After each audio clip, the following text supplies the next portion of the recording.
This Beyond Clean Articles on the Go feature is titled Cultivating Your Team: How to Grow Your Own Sterile Processing Leaders. Written by Hank Balch, founder and president of Beyond Clean. Where do future sterile processing leaders hang out? Is there some local hole in the wall where they congregate after a long day's work? Are they currently walking around town with shirts that proclaim, "I want to supervise, please hire me"? If you've been in the sterile processing world long enough, you know that finding stellar leaders when you need them is one of the hardest parts of leading a department forward.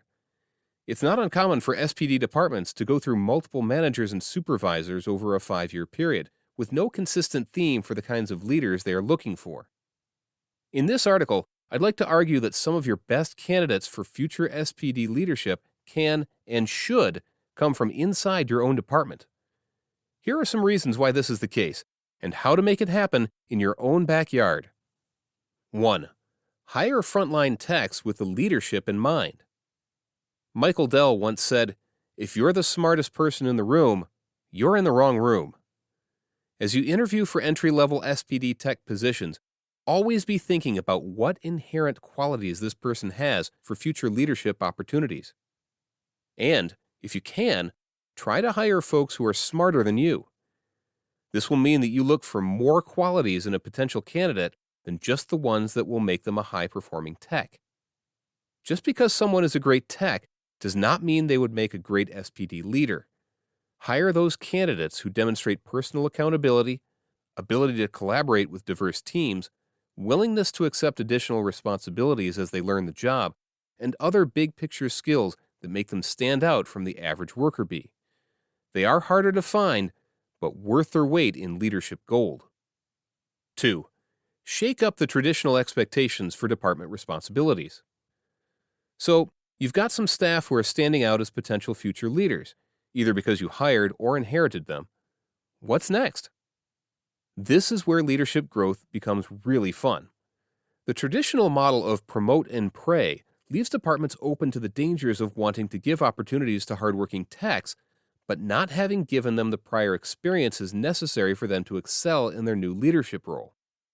One way to prep these potential leaders is to intentionally flatten out the day-to-day responsibilities of department coordinators, supervisors, and managers in order to give frontline technicians exposure to leadership right where they're at.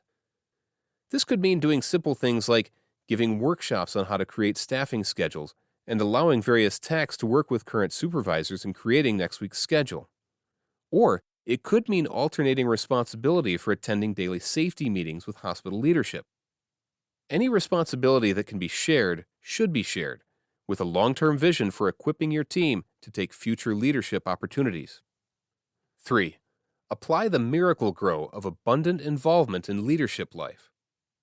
If you want your team to be ready to step into a promotion without encountering a crippling learning curve, do your best to involve them in as much of the big-picture planning as you can.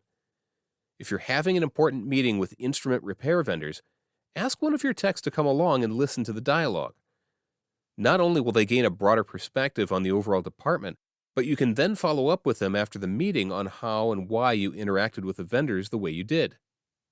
If you're reporting to the Infection Control or Quality Steering Committee, bring along a tech to give them a picture of the higher level of accountability that SPD leaders experience.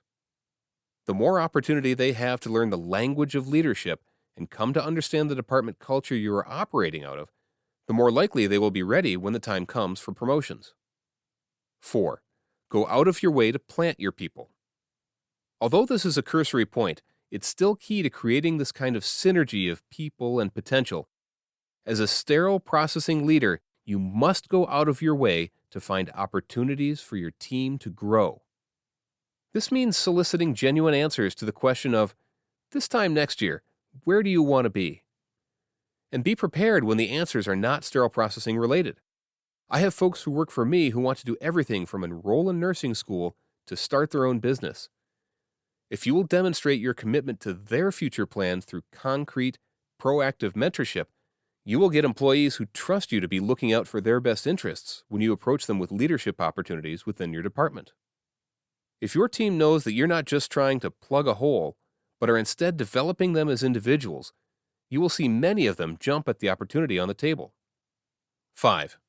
impacting growth by cultivating it. Finally, while promoting from within is not always the best case scenario for sterile processing teams, for instance, if the department is in need of a complete culture shift, doing so can have all kinds of benefits for your department. First and foremost, if you are able to grow your own leaders, this implies that the new leader will be stepping in with the same overall culture and goals as the previous leader. This level of stability is critical for many departments to overcome the natural anxieties of a changing of the guard. Secondly, hiring from within gives confirmation and credence to the leadership growth initiatives that you have already put in place and encourages other potential leaders to continue their pursuit of career growth. Once you build this grow your own track record as a department, you will begin to see the impact in your recruiting pool. High performers want to work at a place where growth potential is real, not just pie in the sky. It's just like that little snowball at the top of a mountain. The longer it rolls, the larger it gets. Simply put, if you can hire well, engage your technicians with various opportunities for responsibility, and do your job as their growth advocate, you will wake up one day to a field of future leaders ripe for the harvest. You may have more leaders than you know what to do with, but that's a heck of a problem to have.